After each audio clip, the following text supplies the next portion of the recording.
তারপর তারপর আমুর কথাই সত্যি হইলো। পড়াই তো পারো। হ্যাঁ এখন ছাড়ছি ইদানিং, আগে তো আমরা তো 20 বছর 25 শাড়ি পরছি, এখন বোরকা পরে অস্বস্তি লাগে। হ্যাঁ ওর জন্য আর এখন শাড়ি পরা পারছি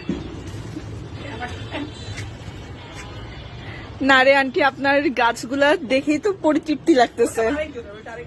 স্টিল আপনার তো মাশাআল্লাহ, এই যে দেখেন কি সুন্দর সুন্দর ফুল। ঘ্রাণটা, ওয়াও আন্টি, ঘ্রাণটাও অনেক সুন্দর। না রে, তোর বাসার ছাদটা তো না আন্টি, আমি আসছি ওর বাসায় রাতের দিকে, মানে রেস্টুরেন্টে খেয়ে দিয়ে তারপর আসতাম, এসে এমন হয়েছে রাতে থেকে গেছি, বাট এই ফার্স্ট টাইম ছাদে আসলাম আন্টি। আল্লাহ, এই জবার